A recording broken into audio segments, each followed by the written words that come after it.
याद आए हमारी तो मत रोना, हम छोड़ चले गाजीपुर की महफिल को। याद आए हमारी तो मत रोना, कुछ गिले शिकवे थे, कुछ गिले शिकवे थे, वे दूर हुए, मांगे हमारी पूरी हुई, किसानों की जीत हुई। आओ मिलने गले, आओ मिलने गले, फिर मिले ना मिले, अब लौट चले, अब लौट चले। वाह! नमस्कार, मैं रवीश कुमार। दिल्ली की सीमाओं से किसान चले गए, लेकिन इस आंदोलन की यादों के साथ वे जीवन भर चलते रहेंगे।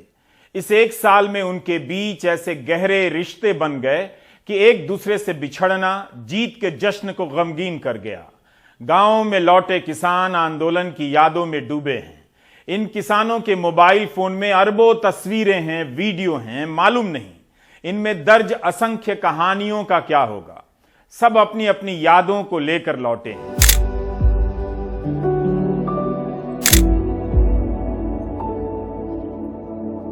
मीडिया और संपूर्ण गोदी मीडिया में इस आंदोलन को लेकर कुछ कहानियां बार बार दोहराई जाती रही, जिनसे लगता है कि किसान आंदोलन देखा और जाना जा चुका है। इसके बाद भी बेशुमार कहानियां ऐसी हैं जो अनकही और अनजानी हैं।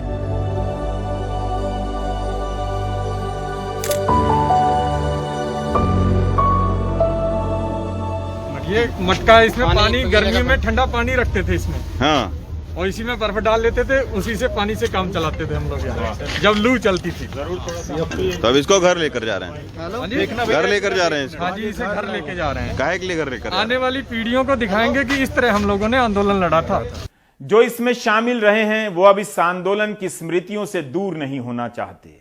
अगर पूरा साल मुश्किलों भरा था तो कानून वापसी की घोषणा से आंदोलन की वापसी के दिन भी कम मुश्किल भरे नहीं थे। कुछ लोग एक दूसरे से बिछड़ने की पीड़ा एक दूसरे से कह गए तो कुछ अपने साथ ले गए। इन तमाम किस्सों से हम और आप अनजान रह गए। जैसे हम इस दुकानदार के बारे में कभी नहीं जान पाएंगे जिसने गाजीपुर बॉर्डर पर कुर्ते की दुकान लगाई। इस दुकान में किसान आंदोलन के बैज बिक रहे थे और बैडमिंटन का रैकेट भी। किसी ने बताया गाजीपुर बॉर्डर पर कबड्डी भी खेली जाती रही, जिसके लिए मैदान बनाया गया था। यह मेडिकल कैंप है जो अब खाली हो चुका है। यहां डॉक्टरों की टीम सेवाएं दिया करती थी और जब वे नहीं होते थे तो एमबीबीएस की डिग्री के बिना भी एक डॉक्टर सर्दी बुखार की दवा दे दिया करते थे। इस ई रिक्शे को आता देख मुझे लगा कि टेंट हाउस वाला बोरिया बिस्तर उठाकर जा रहा है, लेकिन इन्होंने बताया कि होम्योपैथी की क्लिनिक चल रही थी, अब समेट कर जा रहे हैं। चाय लंगर का यह बोर्ड देखकर अंदर गया तो सबसे पहले बहुत से गमले दिखाई दिए जिन्हें करीने से सजाकर रखा गया था। जत्थेदार कश्मीर सिंह भूरी वाले के इस लंगर में चाय, पकौड़े, बर्फियां और रसगुल्ले मिला करते थे। बाबा ने पूरे आंदोलन के दौरान लोगों को चाय पिलाई और मिठाई खिलाई। इनके बिना किसान आंदोलन की कहानी बन नहीं सकती। किसान आंदोलन एक नगर बसाने का भी आंदोलन है। शहरों ने किसान आंदोलन को पसंद नहीं किया, लेकिन किसानों ने अपने आंदोलन में शहर बसा लिया। पानी गर्म करने से लेकर सार्वजनिक स्नान घर और शौचालय बनाने की व्यवस्था की गई, उस पर ही अलग से लिखा जा सकता है। मेरी मुलाकात एक नौजवान से हुई जिसका नाम तेरा मेरा हो गया है। बुंदेलखंड से आए इस नौजवान का नाम महेंद्र है। टिकैत के रोने की खबर सुनकर गाजीपुर आ गया। टिकैत ने कहा, तुम्हें महेंद्र नाम से नहीं बुला सकते क्योंकि यह मेरे पिताजी का नाम है। इस नौजवान के गांव का नाम तेरा है तो सबने तेरा बुलाना शुरू किया और फिर दुलार में बिगड़ते बिगड़ते उसका नाम तेरा मेरा हो गया।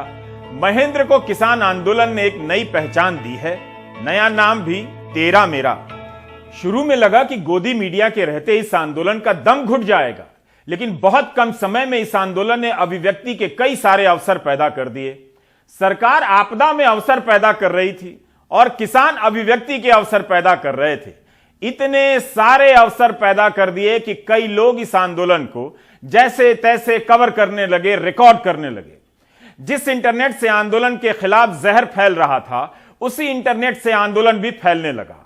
हर किसान अपने आप में मीडिया बन गया और किसानों ने हजारों करोड़ों के विज्ञापनों वाले गोदी मीडिया को हरा दिया। बजाइए ताली। किसानों ने अपना एक दर्शक वर्ग का बाजार भी खड़ा कर दिया है, जिसके दम पर कितने यूट्यूबर खड़े हो गए, लाखों करोड़ों व्यूज मिले। ट्विटर से हमला हुआ तो किसान भाई ट्विटर पर पहुंच गए और आंदोलन का अकाउंट खोल प्रोपेगेंडा से लड़ने लगे। यूट्यूब, इंस्टाग्राम, स्नैपचैट पर भी अकाउंट बनाया है इन्होंने। उनकी लड़ाई का दायरा हर लड़ाई के साथ बड़ा होता चला गया। लड़ना है भाई ये तो लंबी लड़ाई है, लड़ना है बहना ये तो लंबी लड़ाई है, जीतने के वास्ते मसाल तो जलाई है, जीतने के वास्ते मसाल तो जलाई है। क्या हुआ जो कुर्सियां बेजान संसद मौन है, वक्त बताएगा इन्हें कि हम कौन है, वक्त ही बताएगा इन्हें कि हम कौन है। जनता ने उठाया है तो धूल भी चटाई है, जनता ने उठाया है तो धूल भी चटाई है। लड़ना है भाई ये तो लंबी लड़ाई है, जीतने के वास्ते मसाल तो जलाई है, जीतने के वास्ते मसाल तो। गाजीपुर बॉर्डर की कहानी शेरू कुत्ते के बिना पूरी नहीं हो सकती। जिस तरह से आंदोलन शुरू में कमजोर था, शेरू भी बहुत कमजोर था। आंदोलन मजबूत होता गया और शेरू भी मजबूत होता गया। सबकी चिंता थी कि गाजीपुर का शेरू अब आंदोलन के बिना कैसे रहेगा। जाएगा मेरे साथ में है? जाएगा जाएगा। शेरू जुदाई बर्दाश्त नहीं कर पाएगा और किसानों को शेरू की याद आती रहेगी। दोराला गांव के रहने वाले रविंदर दौरालिया शेरू को अपने साथ ले गए हैं। शेरू भी किसान बन गया था और किसान शेरू की तरफ बहादुर।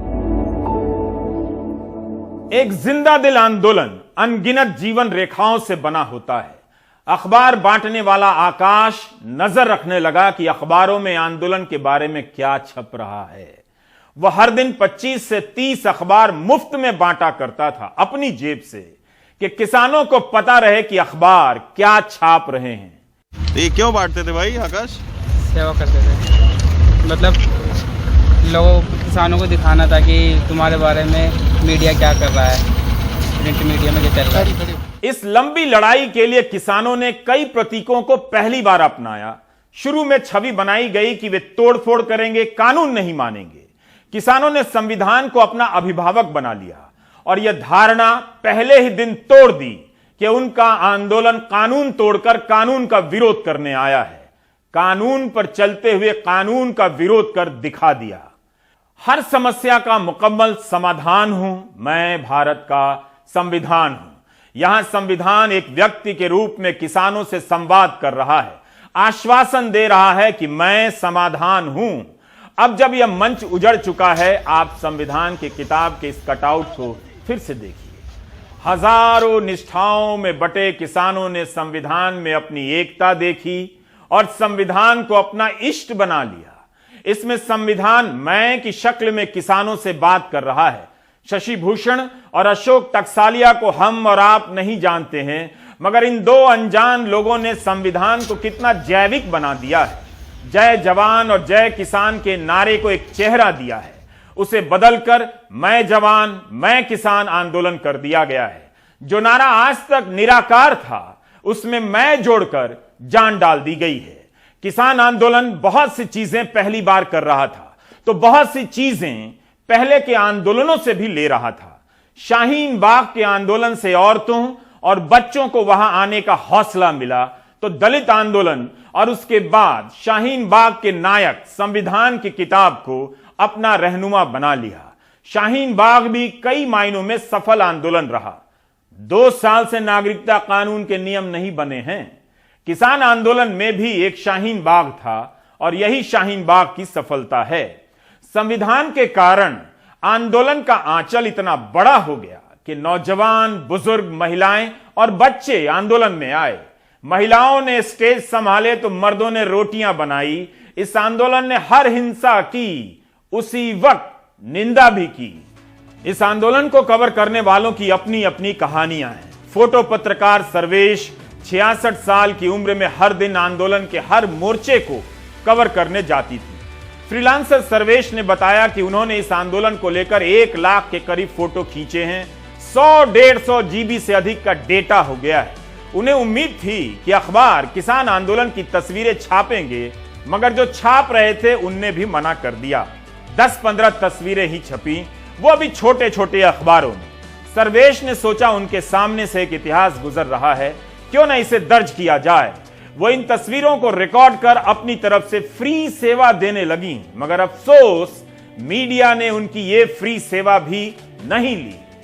शुरू में तो मैं यहाँ पे रोज जाया करती थी और फिर पेट्रोल महंगा होने के कारण मैंने कम कर दिया था।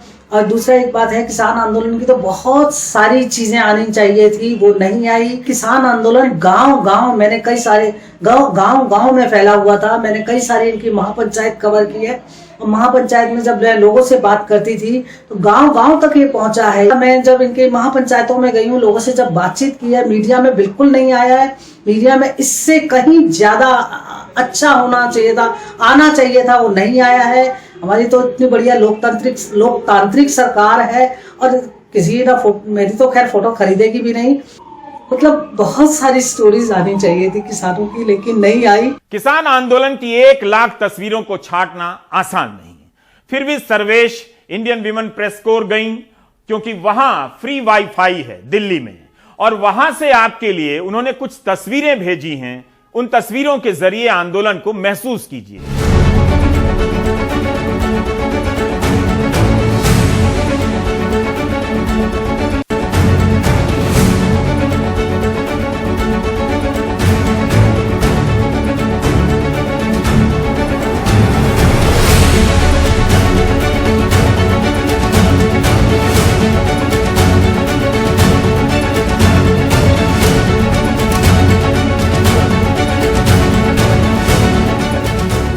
सर्वेश से मुलाकात गाजीपुर बॉर्डर पर हो गई। सबके जाने के बाद मैं वहां गया था।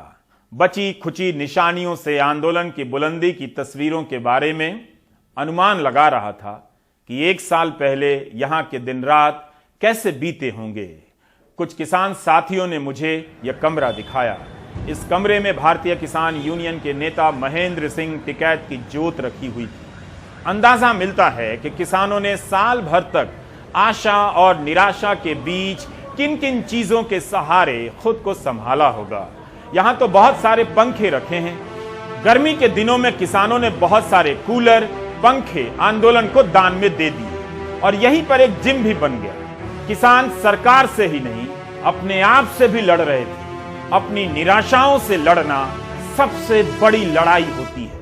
ट्रॉली को लेकर किसान हमेशा से ही प्रयोग करते रहे हैं, मगर आंदोलन ने ट्रॉली की कल्पना में नए नए पहलू जोड़े।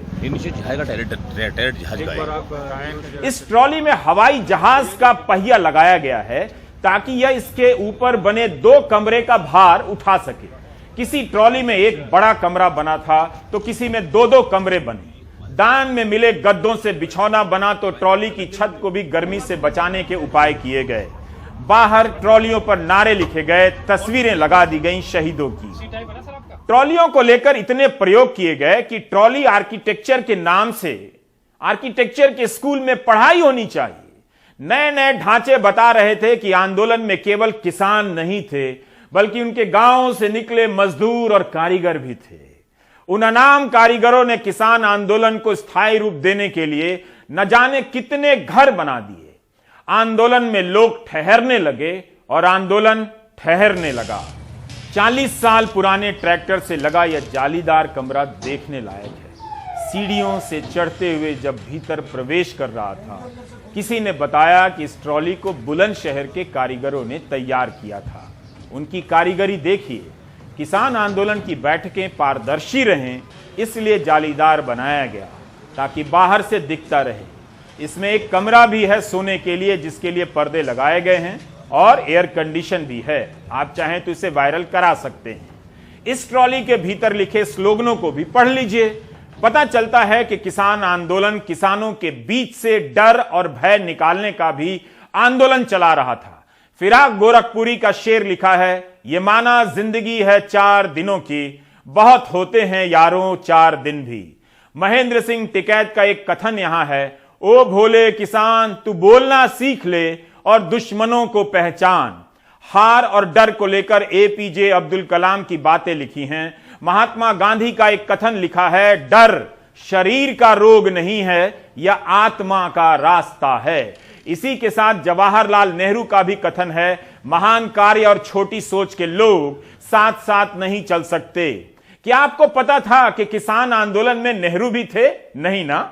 जालीदार ट्रॉली के बाहर ज्योतिबा फूले से लेकर डॉक्टर अंबेडकर की तस्वीरें भी लगाई गई थीं। ऐसा लगता है जालीदार ट्रॉली का यह कमरा किसानों के लिए डर मुक्ति का अभ्यास केंद्र बन गया था।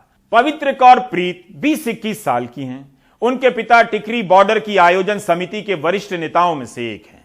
पवित्र कौर का बचपन बाकी बच्चों से अलग है। पिता गुरनाम सिंह विक्की तरह तरह के आंदोलनों में हिस्सा लेते रहते हैं और कई बार जेलों में रहते हैं। इस आंदोलन में साल भर यहां रहे और उनकी बेटी पवित्र भी यहां रही। जीत की खुशी के वक्त पवित्र किसानों को ट्रॉफियां बांट रही थी। बस इस वीडियो को सुन लीजिए, लंबे समय तक आप याद रखेंगे।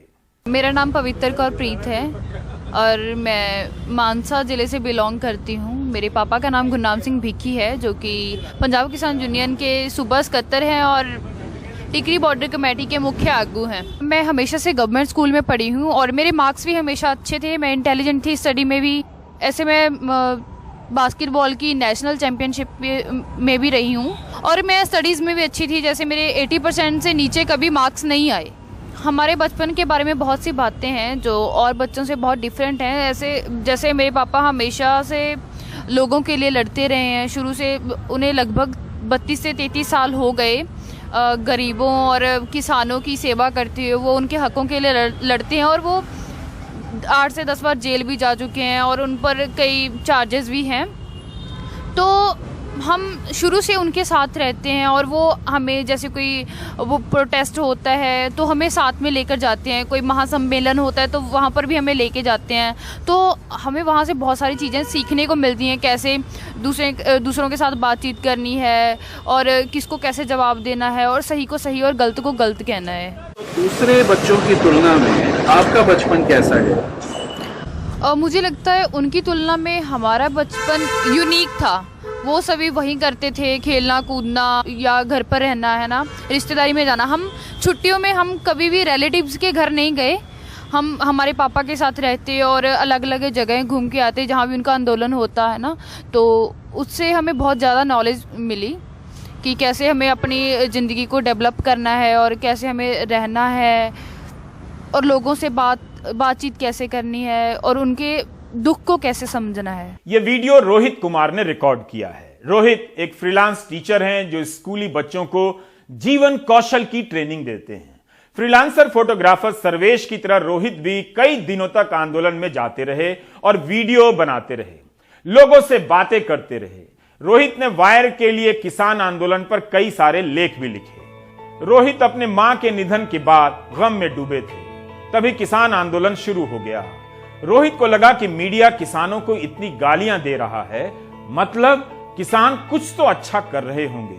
गाजीपुर का रास्ता बंद था, लेकिन टैक्सी वाले ने कह दिया, चिंता मत कीजिए, मैं भी किसान का बेटा हूं, और उसने किसी तरह रोहित को गाजीपुर बॉर्डर के करीब पहुंचा दिया।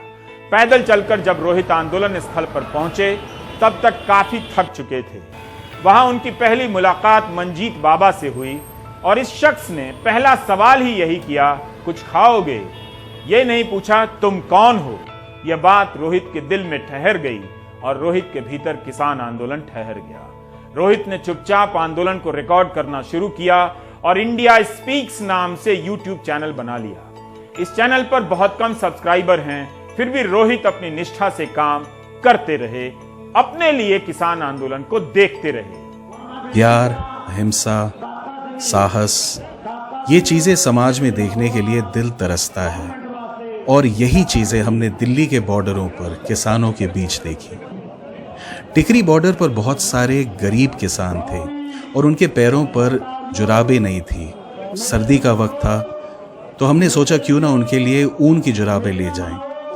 लेकिन जब हमने उनको ये जुराबें दी तो उन्होंने मना किया और कहा हम यहाँ भीख लेने नहीं आए हैं। फिर हमको कहना पड़ा नहीं ये स्कूल के बच्चों ने आपके लिए दिया है। फिर कहीं जाके उन्होंने ये जुराबें ली, बल्कि एक ने तो अपनी जेब से 100 रुपए का नोट निकाला और कहा अगर तुमको कुछ चाहिए हम तुमको दे सकते हैं। टिकरी बॉर्डर पर एक रात बिताई, लेकिन वहाँ सोना असंभव था क्योंकि हर 15 सेकंड सड़क पे एक ट्रक गुजरता और वो पॉटहोल के ऊपर जब जाता तो धमाके जैसी आवाज आती।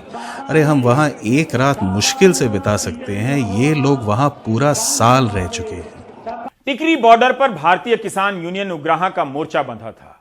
एक साल में आंदोलन का घर और दफ्तर पक्का होने लगा। जब बस रहा था तब लोगों ने वीडियो कम बनाए कि कैसे बस रहा है, लेकिन जब उजड़ा तो लोग खुद ही लाइव करने लगे, वीडियो बनाने लगे। फेसबुक और ट्विटर की दुनिया के मास्टर हो चुके थे। ये वीडियो देखिए।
यह आंदोलन केवल Shahjahanpur, Palwal border, Ghazipur border, Singhu border, Tikri border पर नहीं था, अनेक जगहों पर था। कई टोल नाकों पर किसान आंदोलन चल रहा था।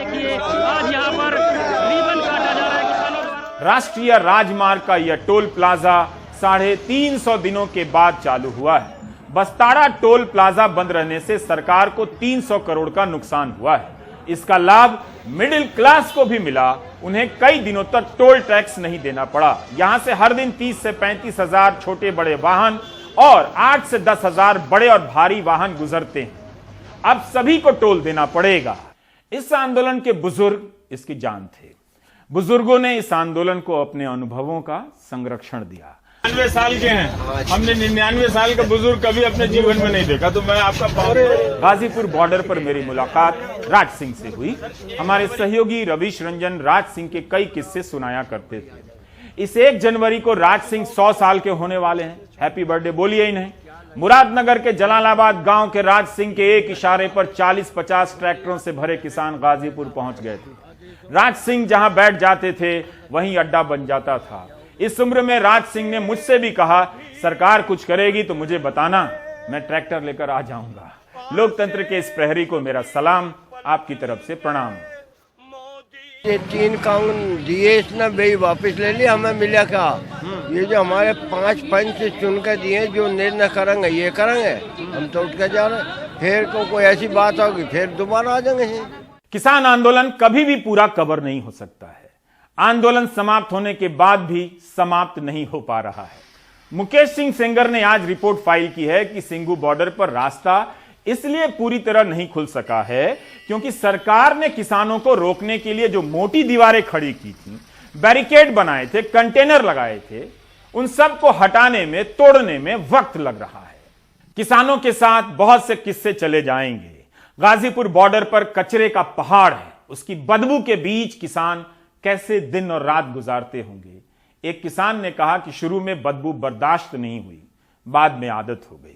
अब घर लौटकर घर के सामने कचरे का पहाड़ बनाना पड़ेगा, तभी नींद आएगी।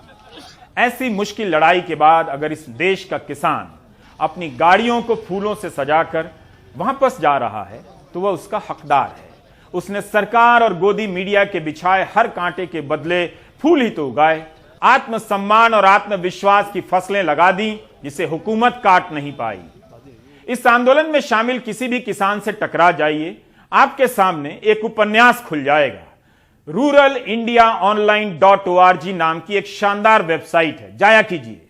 इसका नाम परी भी है, यानी People's Archive of Rural India. मशहूर पत्रकार पी साईनाथ ने इसे एक प्रयोग के तौर पर शुरू किया है। इस वेबसाइट पर 60 से अधिक लेख किसान आंदोलन पर हैं और बहुत सारी तस्वीरें हैं। लुधियाना के एक विकलांग शिक्षक प्रवीण कुमार ने सिंघू बॉर्डर पर 18 फीट लंबी पेंटिंग बना दी।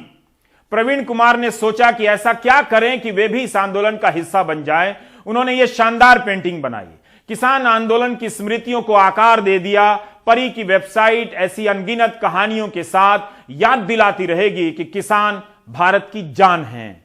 इनसे कितने वादे किए गए, धोखा मिला, लेकिन किसानों ने खुद से एक वादा किया, पूरा किया। कानून वापस हो गया। भारत का किसान बहुत धार्मिक है।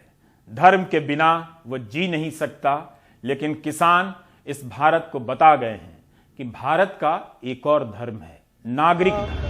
कुछ गिले शिकवे थे, कुछ गिले शिकवे थे, वे दूर हुए, मांगे हमारी पूरी हुई, किसानों की जीत हुई।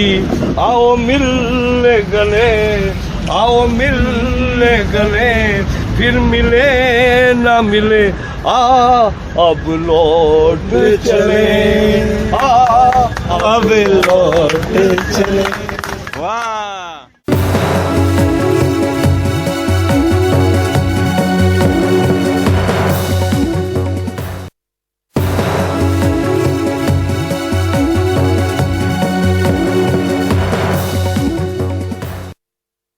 प्रधानमंत्री को अब प्रधानमंत्री आवास योजना के तहत बने उन घरों को भी देखना चाहिए जिनके नाम पर कच्चे मकान बना दिए गए हैं। अनुराग द्वारी की रिपोर्ट तो देख ही सकते हैं। मोदी के दाढ़ी में घर है जब हुआ के दाढ़ी फटका देते तो 50 लाख है, एक दाढ़ी फटकाए तो 1 करोड़ भाई। कोई गरीब बिना मकान के नहीं रहेगा। ये मोदी जी की केंद्र में सरकार है और यहाँ मामा की सरकार है। कच्ची लालिस 5000, पहली किस्त 25 निकल रहे हैं, लालिस 5000। उसने बनने के बाद फिर दीवार खड़े करने के बाद एक किस्त फिर निकला हुआ, लालिस 5000 सरपंच। बीजेपी सांसद प्रधानमंत्री जी की दाढ़ी से घर निकालते हैं। मुख्यमंत्री कहते हैं कोई गरीब घर से वंचित नहीं रहेगा, लेकिन छोटे लाल ने अपने कच्चे घर का रेट कार्ड सुना दिया। छत के नाम पर बल्लियों के सहारे खप्पर बिछाए गए हैं। कुछ मकानों में सीमेंट और कंक्रीट की जगह मिट्टी का उपयोग किया गया है। इस मकान में छत के नाम पर सिर्फ घास फूस और पत्ते हैं। डिंडोरी जिले के गौरा कन्हारी में पक्के मकान की योजना हकीकत में कच्चे में तब्दील हो गई। छत भी कच्चा, फर्श भी कच्चा, वो भी रिश्वत और मुर्गे वगैरह की भेंट के बाद। मैं तो कहाँ पक्की बनवाऊं, जब शासन दे रहे इतना पैसा मार लिए तो ऐसे कि मैं बोले तो ये मटेरियल नहीं आता, जैसे न बना कर बना, नहीं बना तो दूसरा देगा। पक्का तो बना रही, बाकी में रेता नहीं मिल रहा है अपन को, फिर पैसा नहीं मिले इसलिए नहीं बना पाए, तो खबर डाल दी। तो इसमें जियो टैग वगैरह कैसे किए होंगे? जियो दूसरा आवाज से कर देंगे। हितग्राही बता रहे हैं कैसे जियो टैगिंग दूसरे आवाज से कर दी गई, लेकिन तहसीलदार साहब ने किताबों में जांच की बात पढ़ी है, सो कैमरे के सामने वही घिसा पिटा बयान दे दिया। कच्चे मकान का तो कोई प्रावधान नहीं, प्रधानमंत्री आवास में पक्की छत होना चाहिए, पक्का घर होना चाहिए। उसमें ये जरूर है कि अगर उसने खपरेल लगाया या जो कबीलू का जो प्रावधान किया है गाइडलाइन में, तो उसके अनुसार होना चाहिए, लेकिन फिर भी दीवार पक्की होनी चाहिए। सरपंच उन्हें रोजगार सहायक और सचिवों ने पैसा भी लिया है बेगा हितग्राहियों से। ये जांच का विषय है, इसकी जांच कराई जाएगी, अगर ऐसा हुआ है तो ये गलत है। मध्य प्रदेश में प्रधानमंत्री आवास ग्रामीण के तहत कुल लक्ष्य 32,27,131 घरों का है। स्वीकृति मिली है 26,26,943 यानी 81.4% की। अभी तक निर्माण हुआ है 19,37,812 यानी 60.05% घरों का। वहीं प्रधानमंत्री आवास शहरी में कुल स्वीकृति है 8,53,075 घरों की। निर्माण हुआ है 4,51,334 यानी 52.9% घरों का। यही नहीं, 4 लाख मकानों के लिए राज्य सरकार ने अभी अपना अंशदान भी नहीं दिया है। इस वजह से केंद्र ने 640 करोड़ रुपए की राशि भी रोक ली है। शहर में आप नाक भौं सिकोड़ते होंगे कि गरीबों के लिए रोटी, कपड़ा, मकान, शिक्षा, स्वास्थ्य टाइप सारी चीज़ें फ्री फ्री फ्री तो हैं, फिर ये रोते क्यों हैं? लेकिन दरअसल छले ये जा रहे हैं, अछूते आप भी नहीं हैं, क्योंकि आपके टैक्स के पक्के पैसों से ही ये कच्चा और घटिया निर्माण हो रहा है। नेताजी तो बस माला पहनकर आगे बढ़ जाते हैं। डिंडोरी से डेविड और भोपाल से कैमरा पर्सन रिजवान खान के साथ अनुराग द्वारी, NDTV इंडिया।